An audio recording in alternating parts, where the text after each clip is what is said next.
Welcome to Gray Overload. I'm Anthony, and here we go. I wanted to give you some of my thoughts on the MI300 AMD's AI Day, and more importantly, the 8000 series mobile processor. So they had their AI Day.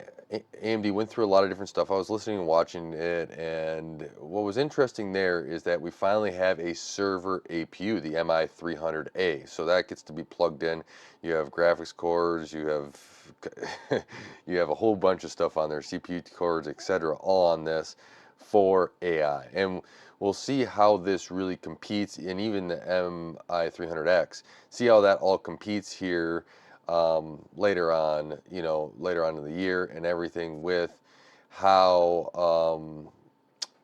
how AMD will, compete with Nvidia on these things. And I think that's going to be an interesting tale to see moving forward with this because you don't necessarily know, how companies are going to react. And with Microsoft, Meta, Oracle all on stage with them, and I think there were some other companies too. It'll be interesting to see how that progresses moving forward and how these companies either promote, get out AMD processors, or put those systems out there.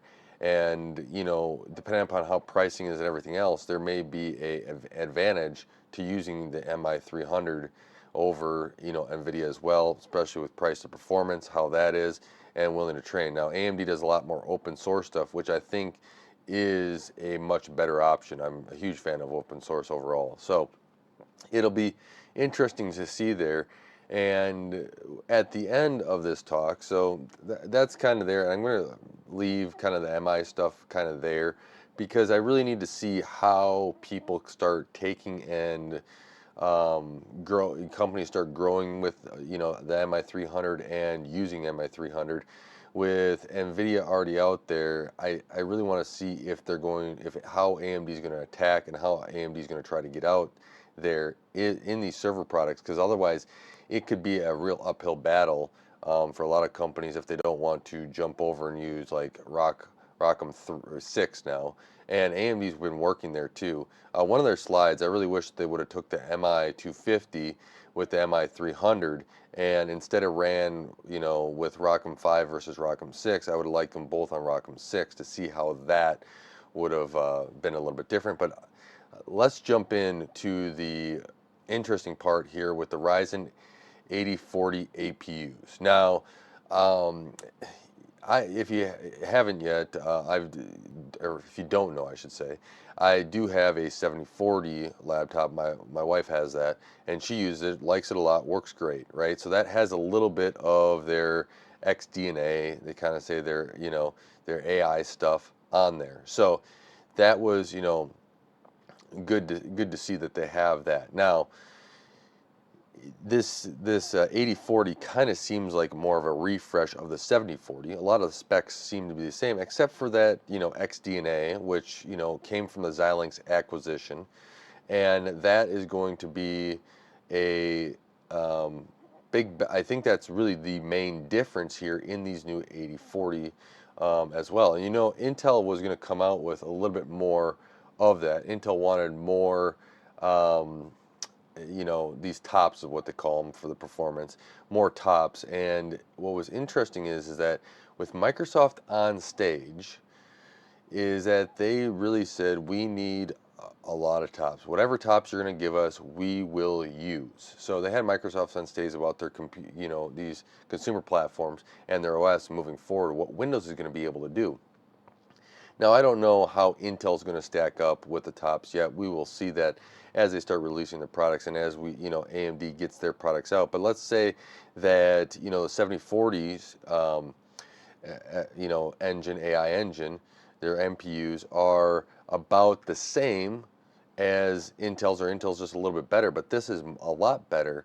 That's going to be interesting to see performance-wise of who can use it, what is able to do there, because if we go into another performance metric and applications start using these NPUs a lot more, start getting that, development there for, using these AI engines along with the CPU and GPU all in the same chip, you can start seeing where, just a raw data of I have a faster CPU, I have a faster graphics card, may not end up to be the fastest system.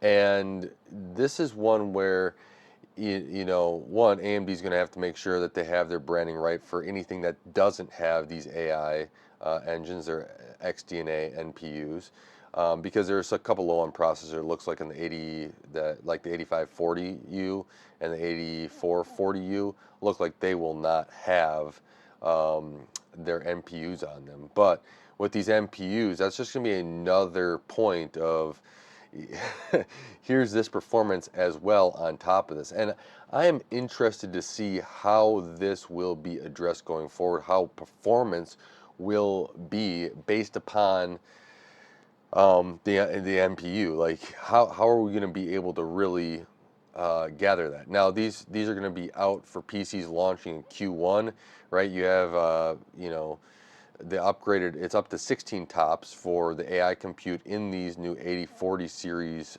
processors. So, AMD was I think Intel has something next week, I believe, or the rumor is that Intel has something next week. So AMD kind of went out and kind of said, here's our Hawk Point. They're ready for next year. And so if AMD was able to, whatever it needed to be, a little bit of, the Zen 4, RDNA 3, if there was any changes that need to be made there, and then here we have a full new NPU also on this, we're able to upgrade this. And this is where I find some of the blocks that AMD has overall to be very interesting, right? Now you get into this where AMD could, this 8040 almost seems like if, it's supposed to be like another generation, but almost like a half generation. Still got the Zen 4, we got the RDNA 3, and we just have the upgraded XDNA. And maybe that's just a half jump, right? Or a third jump, I should say. And now you have all these different items that you could go through and spin off another option of another processor. Okay, we've upgraded the cores here. We can do, a 9040 series, right? Or 9050, right? That would be Zen 5, right? So then you have that number spin off.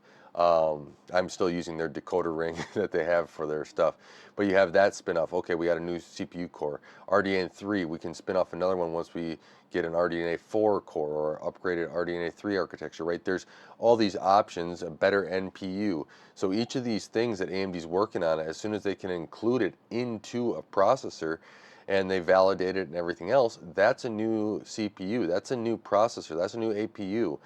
And you can start, while server side can take longer, all of a sudden here this company wants a processor with this, we can spin it off just for them. You have some one-offs for maybe some console type devices or handheld type devices and stuff like this, and it can make AMD a little bit more flexible, which it's kind of the benefit of having a better than a difference of development cycles, right? And your development cycles don't necessarily all have to line up, but you can also then maybe take on a little bit more or a little less on each development cycle depending upon what you want to prove and where do you want to hit that for the next generation. And you have something, even if you were not better on CPU speed, maybe you offset that with a GPU and NPU speed. So now we are going to be into a world, and I kind of like this a lot, because you're getting into where it's not just sitting on one raw performance metric of the CPU, of the GPU, or NPU. It is all these together. How are they working to get the best performance? So there's probably going to be balances too. Like when you build a computer, you want to balance your CPU and GPU to have so you're kind of trying to avoid bottlenecks.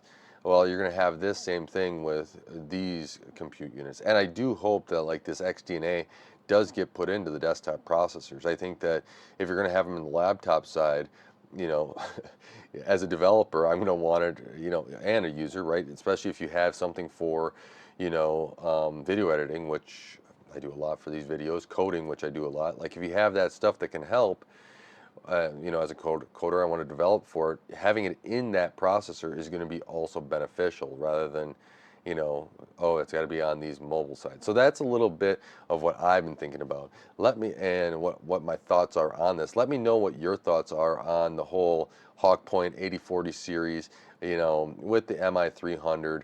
What are you excited to see? Rock'em 6 I think AMD starting to make some steps here, and I'm glad to see it. You know, we'll see what Intel is. I'll probably have some thoughts on that as well next week. But this whole AI thing, everyone's throwing AI and stuff, and we'll see how it all sticks up here within next year. I do appreciate you all coming through and supporting this channel. I really do appreciate it. Don't forget to like, share, subscribe, hit the bell icon. It really does help out the channel. Until next time, God bless.